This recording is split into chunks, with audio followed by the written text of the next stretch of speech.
So in this chapter, we'll discuss about iOS core UI development with SwiftUI. Modern iOS apps are built with powerful UI frameworks that make development faster, cleaner, and more maintainable.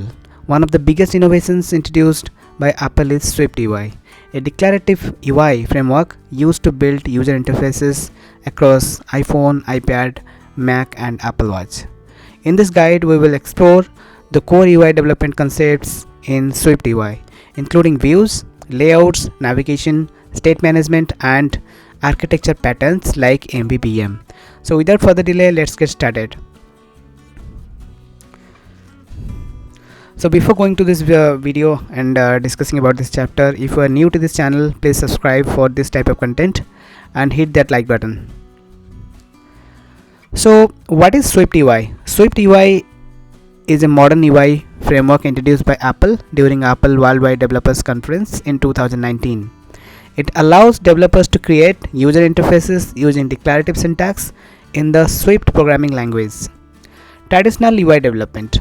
Previously, iOS developers used UIKit, storyboards, auto layout constraints.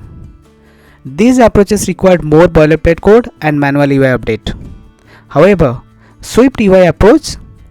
In SwiftUI, you simply declare what the UI should look like, and the framework automatically updates the interfaces when data changes. Example: this is a stocked content view. It extending the view protocol, and it creates a view. So view basically has a body, that is var. This is a body, and it taking some protocol as a view, some view, and then it has a text like hello SwiftUI. So then this will print a hello SwiftUI text in the screen, in the mobile screen, after we execute it. So we'll be discussing later on regarding this practical demonstration of all these things, but first let's understand all these theoretical topics. This single line creates a label on the screen like this one. Key benefits of SwiftUI: declarative UI development, less boilerplate code, live preview in Xcode, built-in animations, dark mode support, cross-platform UI. So these are the basically benefits of SwiftUI. Then what is like views and modifiers? In SwiftUI, everything on screen is a view. Example of views basically are the text, the image, button, list, stack layouts. So these we will be discussing in the next. Example: for the text to show in the mobile, we have to write like this text inside the bracket and double quote. We have to write some string that will be printed, that particular text will be visible in the mobile. What is modifier then? Modifier are used to customize views. Example: let's say we have to show a text, but in a particular font, and then we have to show it in a background color and padding, something like that. Then we have to do it. We can do it using this modifier. Text, like this is the text. If you see the cursor, this is the text, and we are let make it some font. Dot font and dot title means the font will be look like a title, and we can provide the background color, dot background color, dot blue, or whatever color we can choose, that we have to provide here. Dot padding means we can put padding in the that also we can give some space. Padding means we can provide some space, so that we can also do by adding this particular modifier. This code sets font size, changes text color, adds padding. So common SwiftUI modifiers. So basically dot font change font size, dot padding add spacing, dot background add background, dot foreground changes the color, dot color radius, dot corner radius, rounded corners. So all these things we can get by using all these modifiers. So just keep a note of all these things. Bring your pen, paper, whatever if you can, just put a note, and just if any doubt you have, please mention everything in the comment section. We can discuss it again. If any confusion you have, we can discuss it again in the upcoming videos later. Then let's come to the next point. Modifiers use UI design clean and chainable. So these are the three important things we will be discussing now. VStack, HStack, ZStack. These three are basically three stacks. Like stacks means we have to put view elements inside this. So these are kind of view groups. We have to put some other view, child views inside this, and this will be arranged accordingly. So these are used to arrange views vertically, horizontally, or layered. VStack, vertical stack. Vertical stack arranges views vertically. So if you see here, this is VStack, and it contains here three text. Okay, so the output will be like this, like in vertical manner, like this name and email and phone. These three will be shown in a vertical manner. Okay, HStack means arrange views horizontally. So in the HStack, let's say for this example, this is a image, this is a text. Okay, so this will be arranged like in a horizontal manner. The output will be some image or some icon is there, then the profile is the text. ZStack means layered stack, means one can be placed on top of another, places views on top of each other. So example, ZStack, where first item is the color .blue, it can be a background color, and after that we are putting a text on above it. We are using some modifier .foreground color .white. So it will be a blue background, and another text will be placed on top of it with some white background color, right? So useful for backgrounds, overlays, cards, custom UI designs. Next is list and scroll view, displaying multiple items in a common requirement in mobile apps. SwiftUI provides list and scroll view components. List is used for table-like data display. Example, inside, so this is a list view, and we were putting some three text apple, banana, and orange. So output will be a scrollable table similar to setting screens. So this is how the view will look like. We'll be do some coding demonstration for this. We'll see like how all these things works. Okay, so example with dynamic data. So we are first, we are creating a list. Like this is basically a late fruits. This is a kind of array. So apple, banana, and mango, and we are creating a list view here. So basically this is you just see my cursor, this is actually a list view. So list, we are taking this fruits, this is the object here, and this is id \self. This means every item we are considering as uniquely identified. So this is what .self means. This is every item itself considering as a unique objects. So that is what the meaning of this id \self. And while iterating, we are taking this unique single object as a fruit. This is a variable in, and we are printing this this text object will show that particular fruit. Okay, so this is how it is. Next is scroll view. Scroll view allows custom scrollable layouts. Example, yeah, so basically in the scroll view we can custom, basically it is used for custom views, and in this example, this is a scroll view on top of a VStack, and VStack basically it can contain elements like a layered kind of view, and here it's a for loop, and 20 items from 1 to 20 items will be printed, and we are taking id dot self. I mean, this is like uniquely identified. Every item is uniquely identified, and index is the uniquely identified value for every indices in okay, basically in index in text, and we are basically printing that particular index of each index we are printing here. So item, and this is string interpolation, like item, the print will be like item 1, item 2, item 3, like that. So this will be printed in a VStack. I mean this will be like, sorry, vertical stack, like so.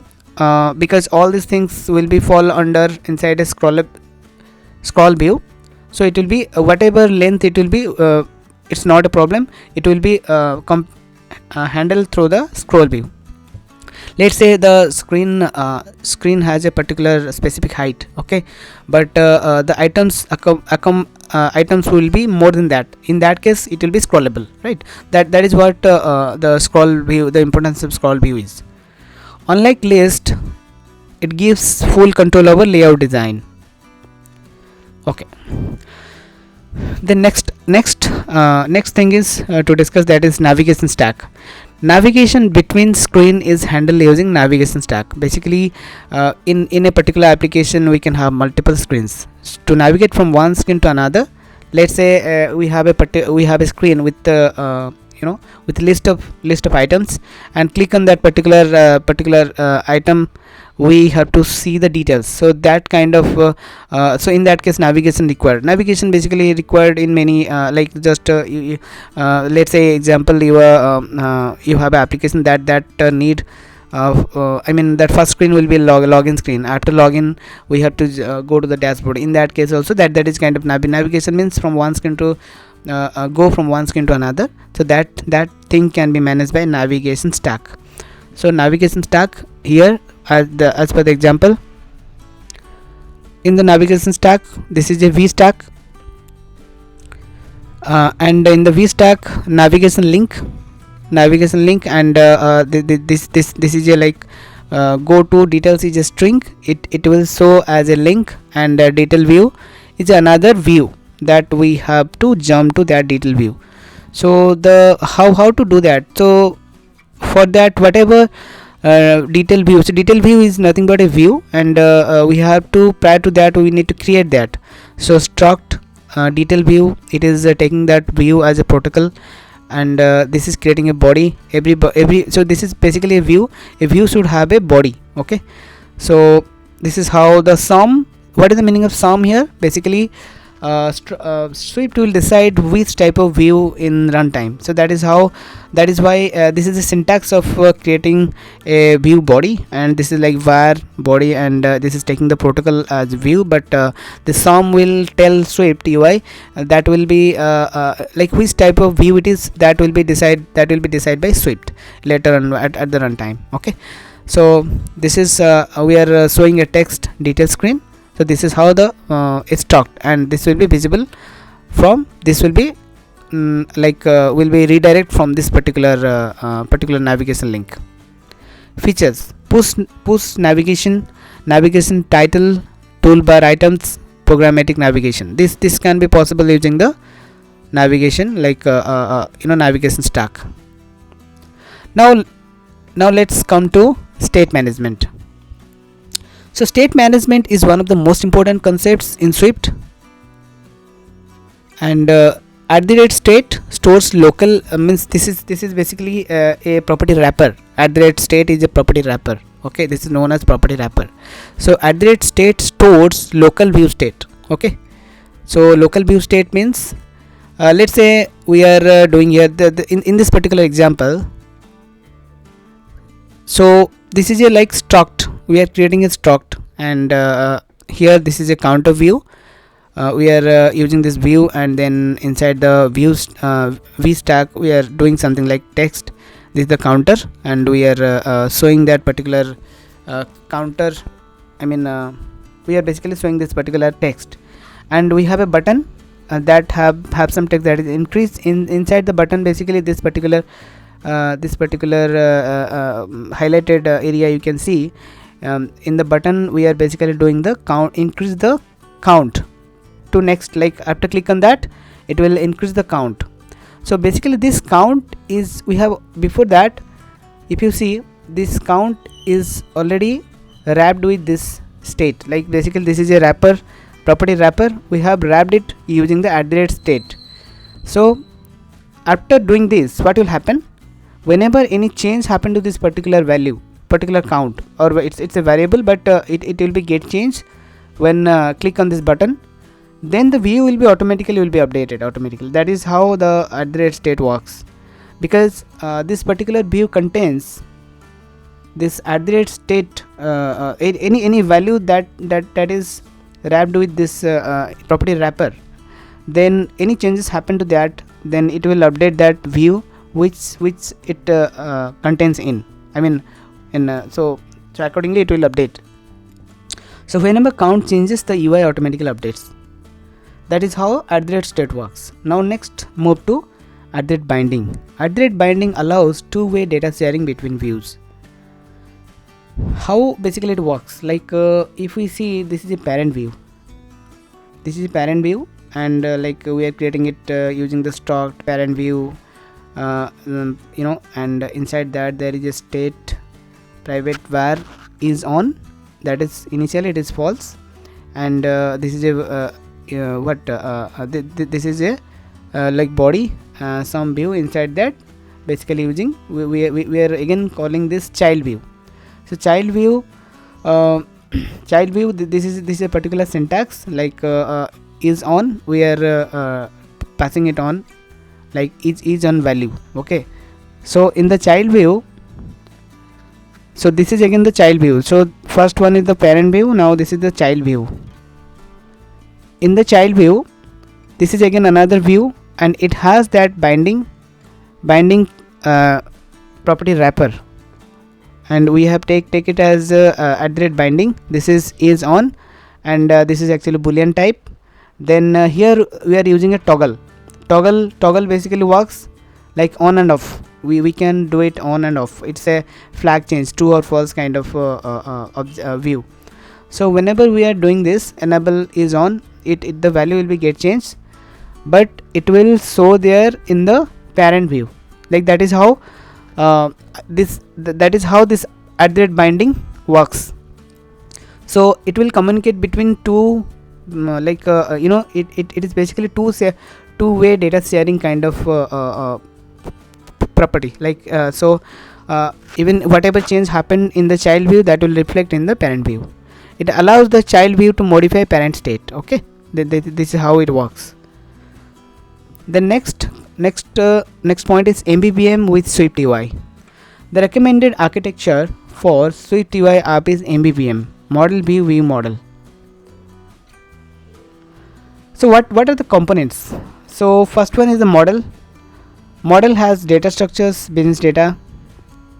View is basically UI layer built with SwiftUI. View model is handles logic and data transformation. So these are the three components of MVVM. So nowadays this is the recommended architecture for SwiftUI apps. So let's have a discussion about all these things. So basically in the model, we are creating a stocked user. So let's this is a model, okay, and it contains a variable, that is it contains a constant, name of type string. Then view model basically it's a class which has to take a protocol like observable object. It should be behave like observable object, and inside that this is a published this is a property wrapper again, and it contains a variable user of and that user contains a name called John. So this is how it defined. So this is view model. Okay, so overall what will happen, it will provide the data. This will observe the data changes, view model, and view will be present that particular all these things like changes. So this is how the MVVM works, and this is the view, and this is again a stocked user view, and here as it's a view, so it is using that view protocol, and this is the state object.